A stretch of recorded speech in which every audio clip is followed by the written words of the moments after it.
अष्टाध्यायी के प्रथम अध्याय के प्रथम पाद का 49वें नंबर का सूत्र आज हम सब पढ़ेंगे। सूत्र है स्थानेन्तरतमः। क्या सूत्र है? स्थानेन्तरतमः। यह परिभाषा सूत्र है। कौन सा सूत्र है ये? परिभाषा सूत्र है। पदच्छेद करेंगे। स्थाने सप्तमी का एक वचन, अंतरतमः प्रथमा का एक वचन। ठीक है। स्थाने सप्तमी का एक वचन, अंतरतमः प्रथमा का एक वचन।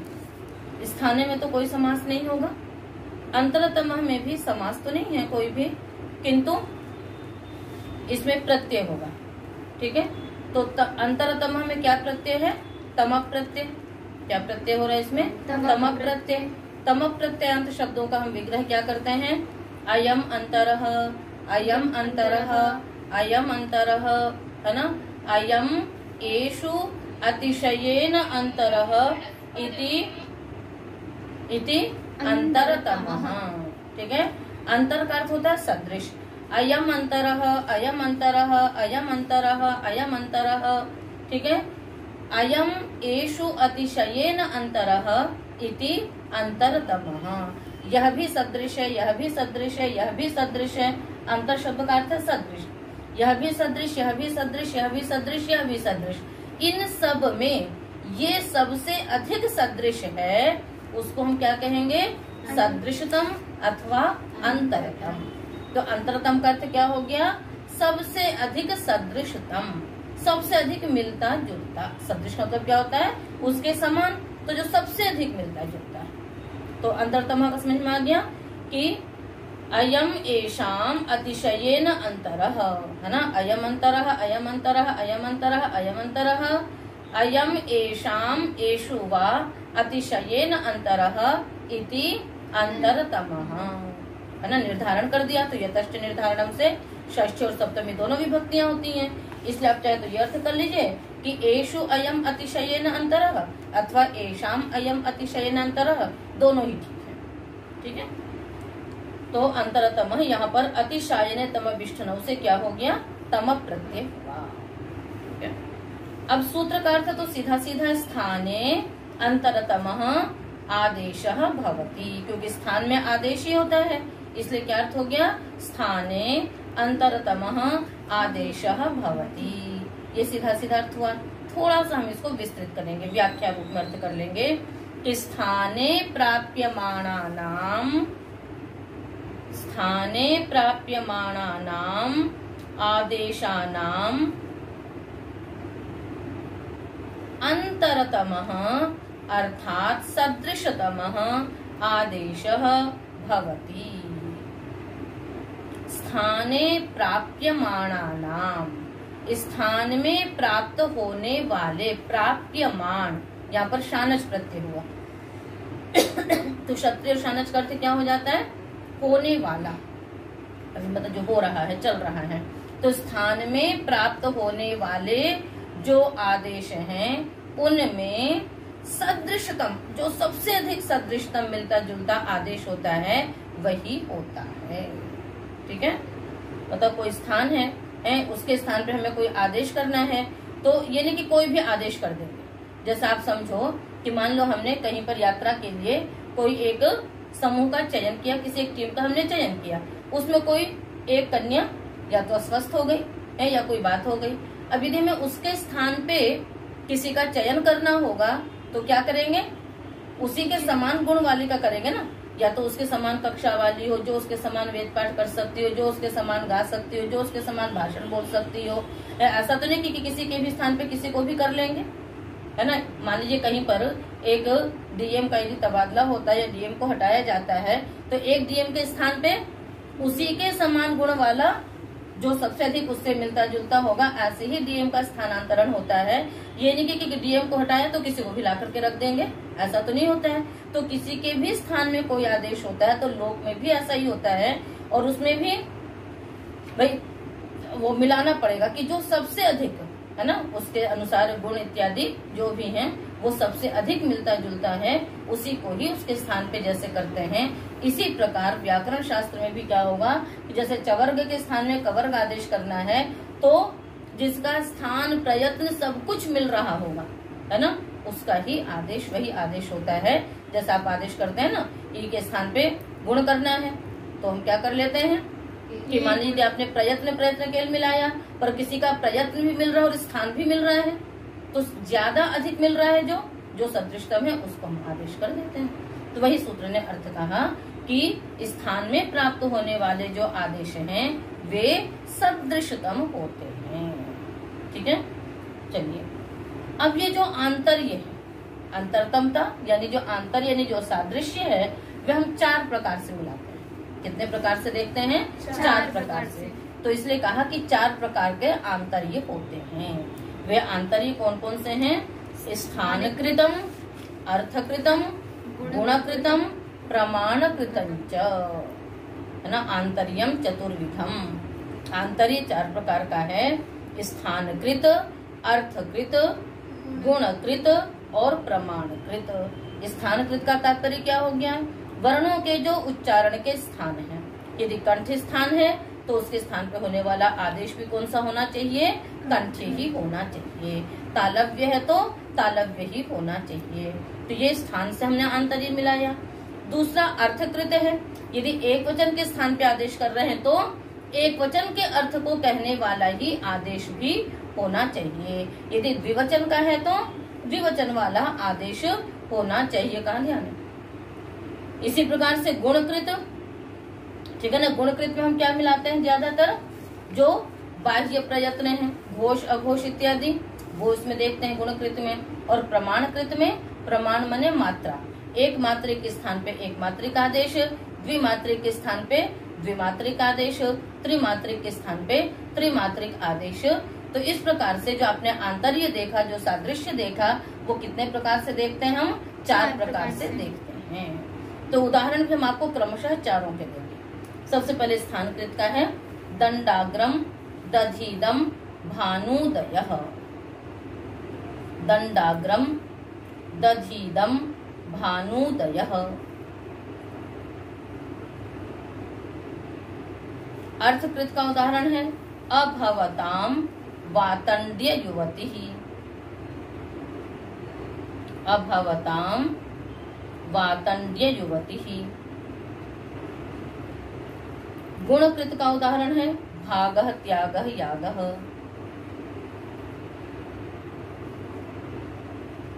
और प्रमाणकृत का उदाहरण है अमुष्मयी अमोभ्याम।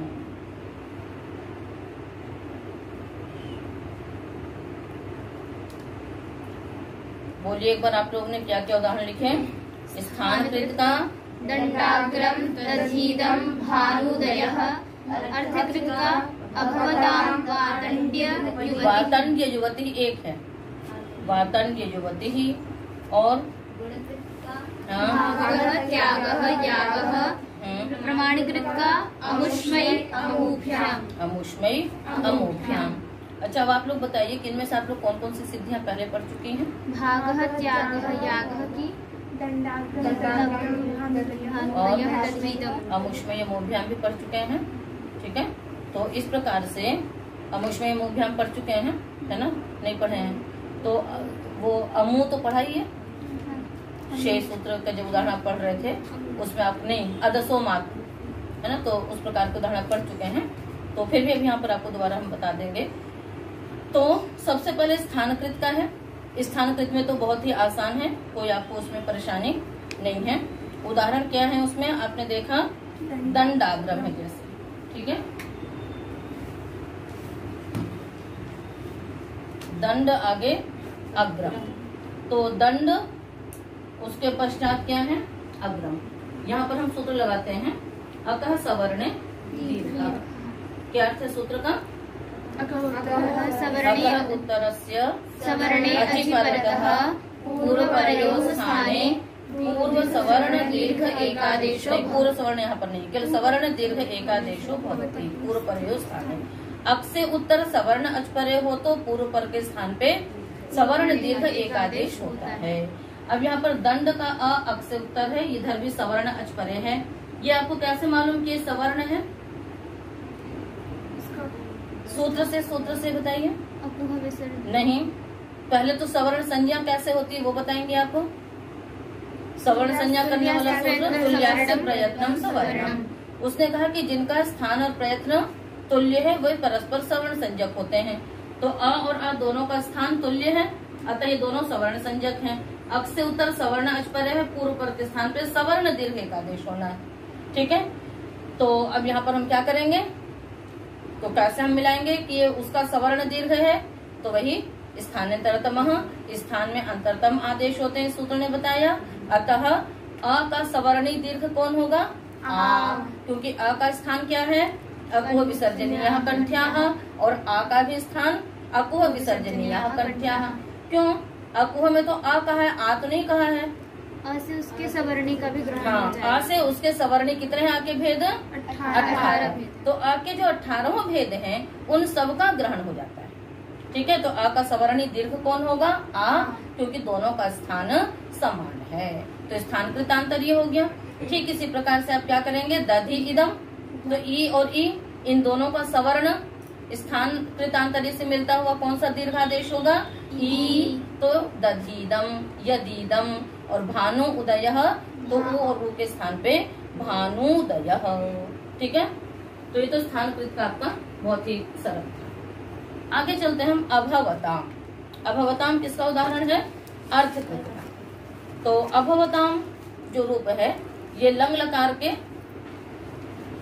प्रथम पुरुष के द्विवचन का, द्वितीय वचन नहीं बोलते, द्विवचन बोलते हैं, द्विवचन का यह रूप है। ठीक है, तो धातु हम रखेंगे भूसत्तायाम।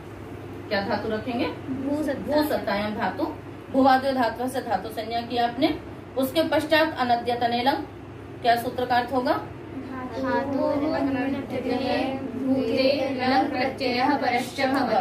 तृतीय अध्याय के द्वितीय पाद के 111 नंबर का यह सूत्र है।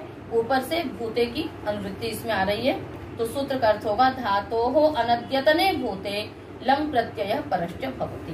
धातु से अनद्यतन भूत काल में लंग प्रत्यय होता है और वह परे होता है, तो यहाँ पर हम लंग ले आएंगे। लंग लाने के पश्चात तिवाद्युत्पत्ति करने की प्रक्रिया आपको मालूम है। ठीक है, तो यहाँ पर हमने क्या कर लिया, शेषात् कर्तरि परस्मैपदम से परस्मैपद संज्ञक प्रत्यय आएंगे।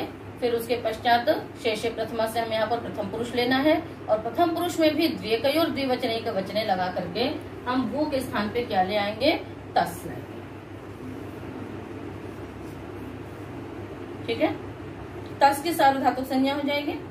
सार्वधातुक संज्ञा होने के पश्चात कर्तरी शब्द से क्या आएगा, शप भी आ जाएगा, तो भू शप तस्।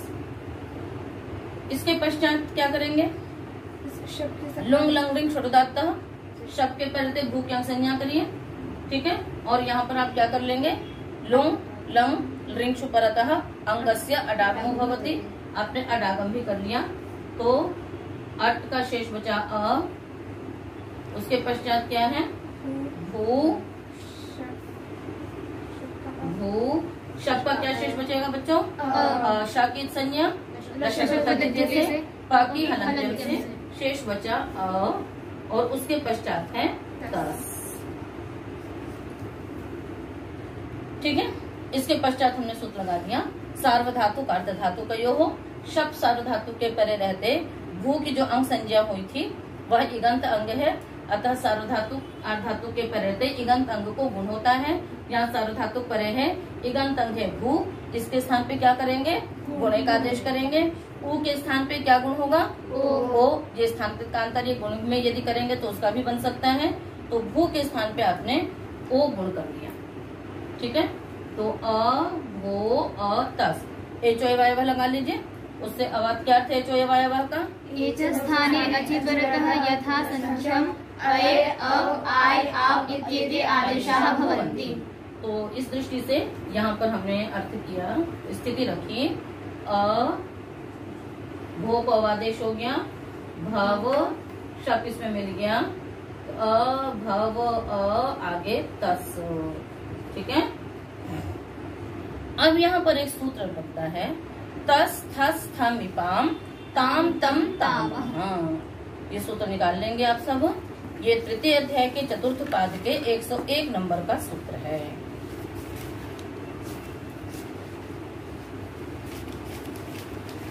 तस थस थम विपाम ताम तम ताम। इसमें अनुवृत्ति आती है ङितः की, और लस्य का अधिकार चल ही रहा है। सूत्र का अर्थ होगा ङितः लकारस्य तस् थस् थ, है ना, तस् थस् थ मिप, 4 हो गए। इत्येतेषां स्थाने यथा संख्यम ताम तम त अम इत्येते आदेशाः भवन्ति। आगे समझ में, ङितः लकारस्य तस् थस् थ मिपां स्थाने ताम तम त अम इत्येते आदेशाः भवन्ति। ङित जो लकार हैं उनके तस् थस् थ मिप के स्थान में ताम तम त अम ये आदेश होते हैं। ठीक है, तो अब यहाँ पर आप देखिए कि जो तस है, तस क्या है, द्विवचन अर्थ को कहता है। द्विकयोर द्विवचन के वचने से जो तस आता है वो किस में आता है, द्वित्व अर्थ को कहने में आता है। तब इसके स्थान पे जो आदेश होगा वो भी कैसा होना चाहिए, उस द्वित्व अर्थ को कहने वाला होना चाहिए। बात आ गई समझ में। तो इनमें से द्वित्व अर्थ को कहने वाला कौन सा शब्द है, ताम। कौन सा शब्द है, ताम है। अतः तो ये अर्थकृत आंतर्य से किया हमने, ठीक है ना। अब यहाँ पर आप स्थान नहीं मिला सकते हैं, क्योंकि तस का स्थान और ताम का स्थान यहाँ पर आप इस प्रकार से तो मिलाएंगे नहीं। तो यहाँ पर कैसे आंतर्य देखेंगे, अर्थ से देखेंगे। तो तस यदि द्वित्व अर्थ को कहता है तो उसके स्थान पे होने वाला आदेश भी कैसा होना चाहिए, द्वित्व अर्थ को ही कहने वाला होना चाहिए। तो तस के स्थान पे जो आदेश होगा वो कौन सा आदेश हो जाएगा, ताम। तो अभव ताम मिलकर के क्या बन गया, अभवताम। तो अभवत अभवताम अभवन, है ना, अभवः अभवतम अभवत अभवम अभवाव अभवाम। इस प्रकार से ये आपका ये अर्थकृत का उदाहरण हुआ। इसके पश्चात हम देखते हैं एक उदाहरण, वातंड्य युवती। वातंड्य युवती,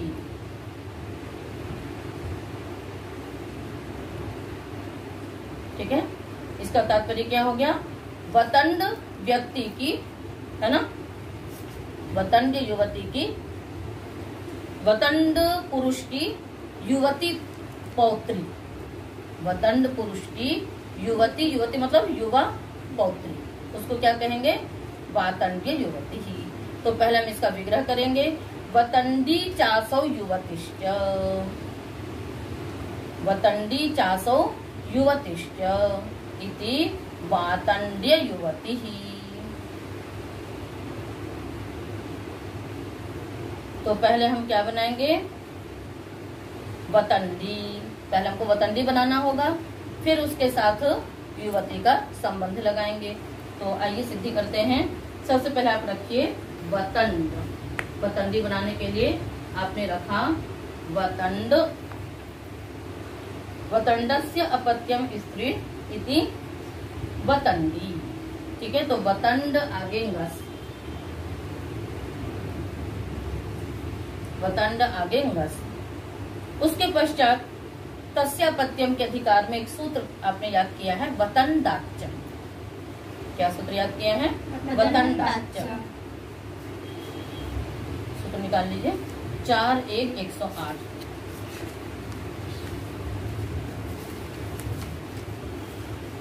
इसमें पीछे दरगाह दीप यह सूत्र से यह की अनुवृत्ति आती है, ठीक है। तो सूत्र का अर्थ होगा, तस्य का अधिकार आ रहा है तो तस्य षष्ठी का रूप है, अतः सूत्र का अर्थ करेंगे षष्ठी समर्थात वतंड प्रातिपदिकात, षष्ठी समर्थात वतंड प्रातिपदिकात, ठीक है। और एक बात का ध्यान रखेंगे, गोत्रे कुंजादिभ्य स्टिफेन जो कि 98 नंबर का सूत्र है, उससे गोत्रे का भी अधिकार चल रहा है, ठीक है। आपको मालूम होना चाहिए कि जो अपत्य है वो 3 प्रकार के अपत्य होंगे, ठीक है ना।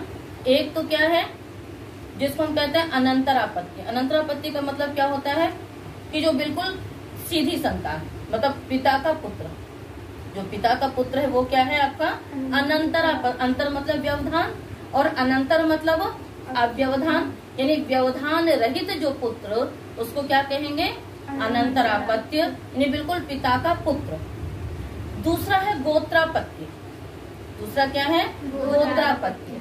गोत्र संज्ञा होती है अपत्यम पौत्र प्रभृति गोत्र की, जो पौत्र प्रभृति अपत्य, पौत्र कौन हो गया? तीसरी संतान, उसको हम क्या कह देते हैं? गोत्रापत्य। उसको क्या कह देते हैं? गोत्रापत्य। यानी जो पौत्र होगा वो क्या बोलेगा? दादा। पुत्र होगा वो पिता बोलेगा, पौत्र क्या बोलेगा? दादा बोलेगा। तो अनंतरापत्य पुत्र हो गया, गोत्रापत्य पौत्र हो गया। और तीसरा है युवापत्य, जो कि चौथी संतान होती है। वो कौन होती है? चौथी संतान होती है। ठीक है, यहाँ पर हम प्रत्यय किसमें कर रहे हैं? गोत्रापत्य में। गोत्र का अधिकार चल रहा है, अतः सूत्र का अर्थ क्या हो जाएगा? षष्ठी समर्थात वतंड प्रातिपदिकात गोत्रापत्ये, है ना? यह प्रत्यय परश्च भवति। बोलिए क्या अर्थ हुआ? षष्ठी समर्थात् वदन्त प्रातिपदिकात् गोत्रापत्ये यह प्रत्ययः परश्च भवति। षष्ठी समर्थ वतंड प्रातिपदिक से गोत्रापत्य में क्या होता है? यह प्रत्यय होता है। ठीक है, तो आपने यहाँ पर क्या कर दिया? गोत्रापत्य में यह प्रत्यय किया, तो वतंड रस आगे यह। उसके पश्चात क्या करते हैं आप बताइए? नहीं, पहले कृत तद्धित समासाष्ट से प्रातिपदिक संज्ञा करिए, क्योंकि तद्धिता के अधिकार में है, अतः तद्धित संज्ञा हो जाएगी। फिर प्रातिपदिक संज्ञा करके सुबो धातु प्रातिपदिक से आपने अंतर्वर्तनी विभक्ति का लुक कर दिया। क्या शेष बच गया? वतंड यह। अब इसके पश्चात पुनः एक सूत्र लगाएंगे, लुक स्त्रियाम। इसका अर्थ हो गया कि स्त्रियाम अभिधेयायाम वतंड शब्दात् वतंड प्रातिपदिकात् उत्पन्नस्य प्रत्ययस्य लुक भवति। क्या अर्थ हो गया सूत्र का? स्त्रियाम अभिधेयायाम वतंड प्रातिपदिकात् उत्पन्नस्य प्रत्ययस्य लुक भवति। यदि वतंड की गोत्रापत्य स्त्री कही जा रही हो, यदि वो लड़का है तब तो प्रत्यय रहेगा, यदि वो पुत्री है, पुत्र है तब नहीं, यदि वो पुत्री यानी स्त्री लिंग में विधेय हो रहा हो, तो वतंड से उत्पन्न जो प्रत्यय है उसका क्या हो जाएगा? लुक हो जाएगा। और लुक क्या है? प्रत्यय से लुक्लुपः, प्रत्यय के दर्शन की लुक्लुप संज्ञाएं हैं। तो यहाँ पर यह प्रत्यय का क्या हो गया? लुक। तो फिर क्या शेष रह गया? वतंड ही शेष रह गया। किंतु इस वतंड में अर्थ कितना सन्निहित हो गया? वतंड की गोत्रापत्य पुत्री इतना हो गया, किंतु उसका स्त्रीत्व है, ये कैसे पता पड़ेगा? तो इसलिए हम एक स्त्री प्रत्यय लाएंगे यहाँ पर, शार्ंगर वाद्ययोंगी। शार्ंगर वाद्ययोंगी। निकाल लीजिए सूत्र। प्रथम पद के हाँ 73 है ना? सूत्र का अर्थ है, पहले पदच्छेद कर लेंगे इसका। इसमें दो शब्द हैं, ठीक है ना? शार्ंगरवाद्ययः ङीन। शार्ंगरवाद्ययः पंचमी का एक वचन और ङीन प्रथमा का एक वचन। शार्ंगरवाद्ययः में भी दो शब्द हैं, शार्ंगरवादी और ऐ, और ऊपर से अनुवृत्ति भी आ रही है अनुपसर्जनात् की, जाति की। तो ये अनुपसर्जन इत्यादि क्या है ये आपको बाद में समझाएंगे।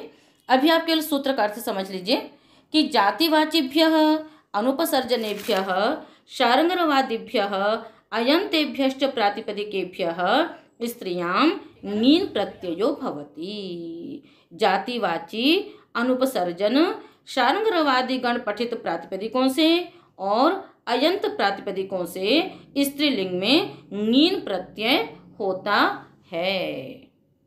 और वतंड ङीन, ङीन का क्या शेष बचेगा? ई वतंड ई, उसके बाद यस्यति लगाइए। यस्यति का अर्थ आपको मालूम है? हाँ, भासंज्ञा हो जाएगी यतिभम से। फिर भासंज्ञकस्य अंगस्य विवर्णान्तस्य अवर्णान्तस्य लोपो भवति इति तद्धिते च परतः। यहाँ पर ई का परे है, भासंज्ञक अंग है, अवर्णांत अंग है, इसके आ का लोप हो गया लोटे से लग करके। तो वतंड ई मिलकर के क्या बन गया? वतंडी। ठीक है, वतंडी बन गया। अभी सूत्र भी नहीं घटा आपका स्थानांतरतम, अभी तो हमें वो स्थिति लानी है। वतंडी बन गया। अब इसका हम युवती शब्द के साथ कर्मधारय समास करेंगे। युवती के साथ क्या करेंगे हम इसका कर्मधारय समास करेंगे। तो विग्रह क्या किया था हमने, वतंडी चासो युवतिश्च, तो वतंडी चासो युवतिश्च, तो वतंडी आगे सु रखेंगे और युवती आगे भी, युवती आगे सु। उसके पश्चात एक सूत्र है, पोटा युवती स्तोक कतिपय दृष्टि धेनु वशा वेहद वशयणी प्रवक्त्री श्रोत्रियाध्यापक समास प्रकरण का सूत्र है, निकाल लीजिए द्वितीय अध्याय के प्रथम पाठ का।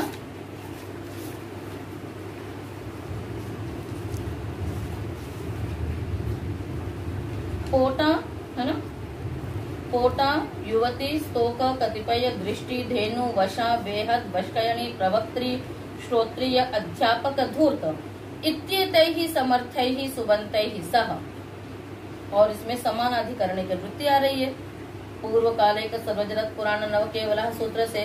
तो सूत्र का हम अर्थ क्या करेंगे, इत्येतैः समानाधिकरणैः समर्थैः सुबन्तैः सह जातिवाची समर्थम सुबन्तं समस्यते तत्पुरुषश्च समासो भवति। बोलिए सूत्र का अर्थ क्या होगा, युवती स्तोक कतिपय दृष्टि धेनु वशा वेहद वशयनी प्रवक्त्री श्रोत्रिय अध्यापक धूर्त इत्येतैः समानाधिकरणैः समर्थैः सुबन्तैः सह जातिवाची समानाधिकरणं समर्थं सुबन्तं समस्यते तत्पुरुषश्च समासो भवति। कहा पोटा युवती स्तोक कतिपय इत्यादि जो समर्थ समानाधिकरण समर्थ सुबंत हैं, उनका जातिवाची समर्थ सुबंत के साथ क्या होता है, समास होता है। ठीक है, तो ये जातिवाची शब्द हो गया, ये युवती है। समानाधिकरण का मतलब क्या होता है कि जब दो गुणों का एक ही अधिकरण हो, दो गुण एक वस्तु में रहते हों, तो वही वतंडी है और वही युवती है।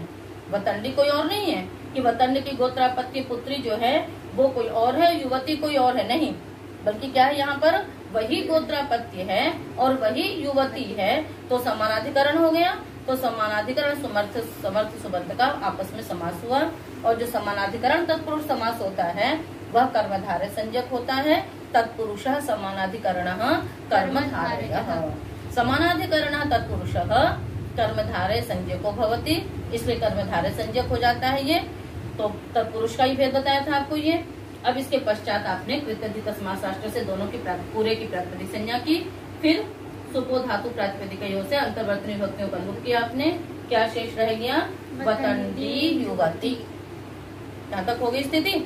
अब आइए एक सूत्र लगेगा, पुंवत कर्मधारय जातीय देशीयेषु। पुंवत कर्मधारय जातीय देशीयेषु 6-3-40।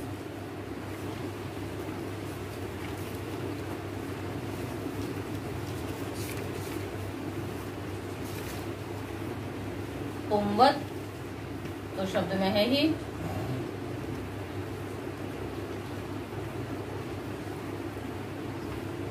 ठीक है। देखो कर्मधारय समासे है ना, जातीयर प्रत्यये देशीयर प्रत्यये च परतः।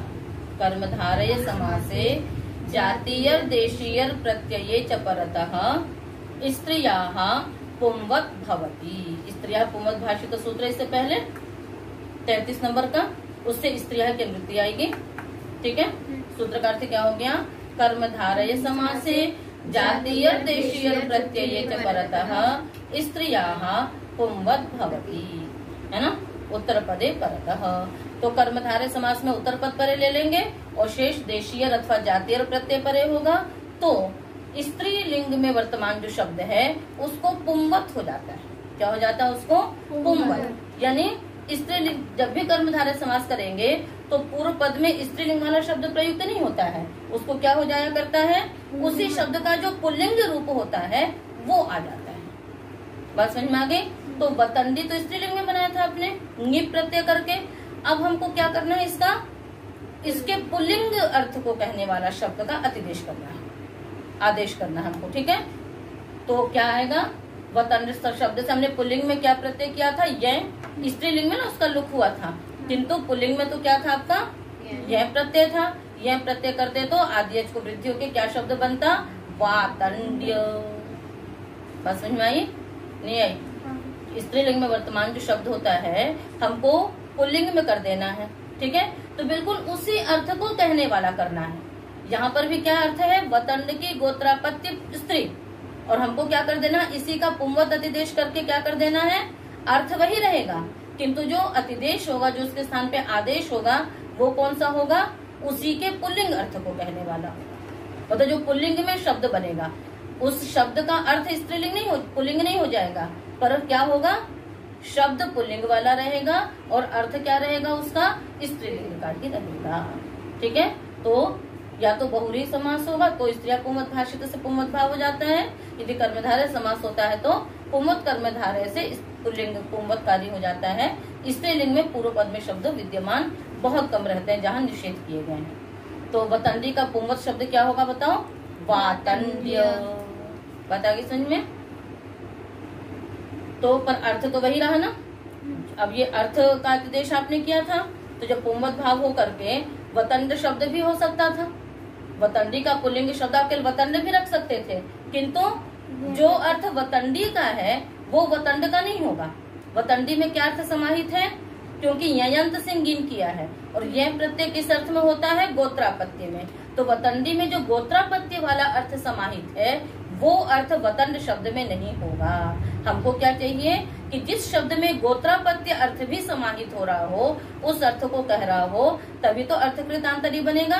तो किसी के भी स्थान पे आदेश होगा तो स्थानकृत आंतरी नहीं लग सकता है, किंतु अर्थकृत आंतर्य से बिल्कुल जो गोत्रापत्य अर्थ को कहने वाला, वतंड का गोत्रापत्य इस अर्थ को कहने वाला जो शब्द होगा उसी को ही यहाँ पर आदिष्ट करेंगे। तो वतंडी का अतिदेश क्या हो जाएगा, यहाँ पर पुंवत शब्द वातंड्य।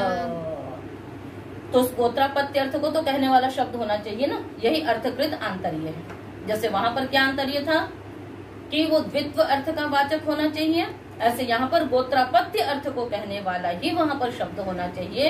लेकिन कोई भी पुल्लिंग शब्द रख देंगे, तो कोई भी पुल्लिंग रखते तो वतंड रख देते, पर यहाँ पर हम क्या रखेंगे, वातंड्य। तो हो गया वातंड्य। आगे युवती, प्रातिपदिक संज्ञा तो है, स्वादित्पत्ति कर लीजिए, क्या बन जाएगा, वातंड्य युवती ही। बात समझ में आ गई? तो इस प्रकार से ये अर्थकृत आंतरिक का उदाहरण हुआ, कौन सा, अभवताम और वातंड्य युवती ही। ठीक है, उसकी सिद्धि आप पढ़ चुके हैं, है ना। भज धातु से घ प्रत्यय करके आपने भागा की सिद्धि की थी, और भागा में हमने लगाया था चजुह को भिन्न तो हो। वो कहता है चवर्ग और चकार और जकार के स्थान में कवर्ग आदेश होता है, किंतु कौन सा आदेश हो, कवर्ग तो 5 है और च और जा तो 2 है केवल। च के स्थान में अथवा ज के स्थान में आपको कवर्ग आदेश करना है। तो स्थानीय कितने हैं, 2। जिनके स्थान पे आदेश होता है उसको क्या कहते हैं, स्थानीय, और जो होता है उसको क्या कहते हैं, आदेश। तो स्थानीय तो 2 हैं और आदेश कितने हैं, 5। ठीक है, तो यहाँ पर यथासंख्य तो हो नहीं सकता, तो इसके स्थान में हम कौन सा आदेश करेंगे, तो हम यहाँ पर गुणकृत आंतरी मिलाएंगे। क्या आंतरी मिलाएंगे, स्थान तो मिलेगा नहीं, क्योंकि च का स्थान कुछ और है, कवर्ग का स्थान कुछ और है। यहाँ पर स्थानकृत आंतर्य मिल नहीं सकता। च ज क वर्ग इनके कोई अर्थ भी नहीं होते हैं कि हम यहाँ पर अर्थकृत आंतर्य मिलाएंगे। यहाँ पर कौन सा आंतर्य मिलाएंगे, फिर हम गुणकृत आंतर्य मिलाएंगे। ठीक है, तो गुणकृत का मतलब क्या हो गया कि जो गुण उसमें है वही गुण इसमें होना चाहिए। तो गुण का मतलब जैसे अल्प प्राण, तो इधर भी अल्प प्राण वाला होगा, उधर महाप्राण है तो इधर भी महाप्राण होगा। ठीक है, तो अब यहाँ पर क्या होगा कि जैसे भज में ज अल्प प्राण है तो उधर भी एके अल्प प्राणाः इतरे महाप्राणाः। तो च और ज दोनों क्या है, आपके अल्प प्राण वाले हैं, इसलिए हमने ज के स्थान पे क्या कर दिया, अल्प प्राण किया। आई बस समझ में। अब इसी प्रकार से आप सोचें कि अल्प प्राण तो क भी है, यदि ज अल्प प्राण है तो क भी तो अल्प प्राण है, क्यों जी, च और ज दोनों अल्प प्राण है। उनके स्थान पे होने वाले आदेश में क और ग है ना, तो ज भी अल्प प्राण है, तो ज के स्थान में क भी तो हो सकता था, ग ही क्यों हुआ? तो अभी केवल एक चीज मिलाई, एक गुण मिलाया आपने, दूसरा गुण भी मिलाएंगे, और वो क्या है? घोष और अघोष। वो क्या है आपका? घोष और अघोष। तो जो क है वो अल्प प्राण तो है, किंतु वो घोष नहीं है, वो क्या है? अघोष है। वर्गाणाम प्रथम द्वितीय, वर्गों के जो प्रथम द्वितीय होते हैं वे अघोष होते हैं, जो तृतीय चतुर्थ होते हैं वे घोष होते हैं। तो ज घोष है, उसके स्थान पे जो ग है वो क्या है? अल्प प्राण भी है और घोष भी है, इसलिए दोनों गुण मिल गए। ज के स्थान में जो क है वो केवल अल्प प्राण, एक गुण मिला, और वो अघोष है, तो एक गुण मिला, एक गुण नहीं मिला। बात समझ में आ रही है? और जो ग है उसका क्या है? अल्प प्राण भी मिल गया और घोष भी मिल गया, ठीक है ना। तो इस प्रकार से दो गुण मिल जाने के कारण से ज के स्थान में हम क्या कर लेते हैं? ग करते हैं। आगे समझ में? तो इस प्रकार से गुणकृतांतर ये हो गया। तो भागः त्यागः यागः ये बन गया आपका। उसके पश्चात आपने मिलाया प्रमाणकृत। प्रमाणकृतांतरी में क्या देखना होता है? मात्रा, एक मात्रा, द्विमात्रा, त्रिमात्रा। तो जब हमने अदसों माप की सिद्धियां पढ़ाई थी आपको, उस समय आपने अमू की सिद्धि की थी। तो वहां पर हमने क्या किया था कि अदस शब्द था, उसके हमने फिर उसको क्या कर लिया था? सुपिचा से दीर्घ करके अदा बना लिया था, ठीक है ना। और अदा बनाने के पश्चात फिर जब उसके स्थान पे उ आदेश हुआ था तो वो क्या हुआ था? द्विमात्रिक हुआ था, ठीक है। अब वही यहाँ पर भी हम देखेंगे कि प्रमाण कृतांतर्य में हमने अदस शब्द रखा, अदस आगे ङे, अदस आगे क्या है? ङे है।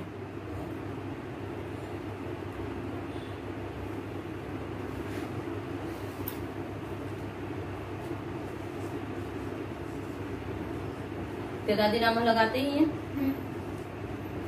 उसके पश्चात क्या लगाते हैं हम लोग यहाँ पर? अदसो शेर दादू दो माह, ठीक है ना। असकारांत अदस के दकार को क्या होता है? मकारादेश होता है, और उससे उत्तर उकारादेश होता है। यही सूत्र का अर्थ है, आप पहले पढ़ चुके हैं इसको। तो अब यहाँ पर क्या होगा कि तेदादी नामा से स को अकारादेश हो गया, फिर अतो गुणे से प्ररूप होता है, तो अद ङे, फिर द को हमने ये असकारांत अदस है, द को म करेंगे और उससे उत्तर जो है उसको उ आदेश करेंगे। तो अब यहाँ पर देखो कि द को तो आपने म कर लिया, और द का जो आ है वह एक मात्रिक है, अ एक मात्रिक, आ द्विमात्रिक। तो जब अ एक मात्रिक तो उसके स्थान पे जो उ आदेश होगा वो भी क्या होगा? एक मात्रिक। अब उसमें ना तो स्थान मिला सकते हैं हम, ना अर्थ मिला सकते हैं, ना गुणकृत आंतरी मिला सकते हैं। यहाँ पर प्रमाणकृत आंतरी से आदेश होगा, ठीक है। तो क्या होगा यहाँ पर? अ के स्थान पे अ एक मात्रिक है, तो आदेश भी क्या होगा? एक मात्रिक। अमु आगेंगे, ठीक है। अब इसके पश्चात हम क्या लगाएंगे? सर्वनाम नहस्मयी। क्या लगाएंगे? सर्वनाम नहस्मयी। तो कैसे होगा बताओ? अदंत सर्वनाम से उत्तर, या दंत तो रहा नहीं। नहीं, यहाँ पे आपने लोप नहीं किया है बच्चे। तो हम दो काम कर सकते हैं। एक तो जिस समय हमने इसको अदसो से दादू दो माह नहीं लगाया था, अद आगे ङे था, उसी समय आप इसको स्मयी आदेश कर लीजिए। उसी समय क्या कर लीजिए? इसको स्मयी आदेश कर लीजिए। उसके बाद अदसो से दादू दो माह लगाइए, ठीक है ना। वैसे असिद्ध इत्यादि से भी सिद्ध कर सकते हैं, पर सीधे सीधे प्रक्रिया में चलते हैं। तो अद आगे ङे के स्थान पे आपने पहले स्मयी आदेश कर लिया, उसके पश्चात आप अदसो से दादू दो माह सूत्र लगा लीजिए। तो द को म और अ को उ होकर के अमुस्मयी आदेश प्रत्ययो हो अमुष्मयी बन जाएगा, ठीक है। अब आगे है आपका अमूभ्याम। तो सबसे अंत में अदसो से दादू दो माह लगाएंगे, शेष सारे कार्य हम पहले कर लेंगे। तो वहां पर भी देखे अद, अदस आगे भ्याम, तेदादी नामा लगा लिया, अद आगे भ्याम। इसके पश्चात क्या कर लीजिए? सुपिचा, सुपिचा से क्या कर लीजिए? दीर्घ कर लेंगे। यदि सुप के पहले अदंतम को दीर्घ हो गया, अदा आगे भ्याम। अब अदसो से दादू दो माह लगाएंगे, तो द को क्या होगा? म, और अब अदा आ द्विमात्रिक है, इसलिए जो उ आदेश होगा वो भी क्या होगा बताओ? द्विमात्रिक होगा। तो क्या हो जाएगा? अमूभ्याम बन गया। तो अमुष्मयी यहाँ पर एक मात्रिक था, अद आगे स्मयी था, अतः यहाँ पर एक मात्रिक उकार होगा, तो अमुष्मयी बनेगा।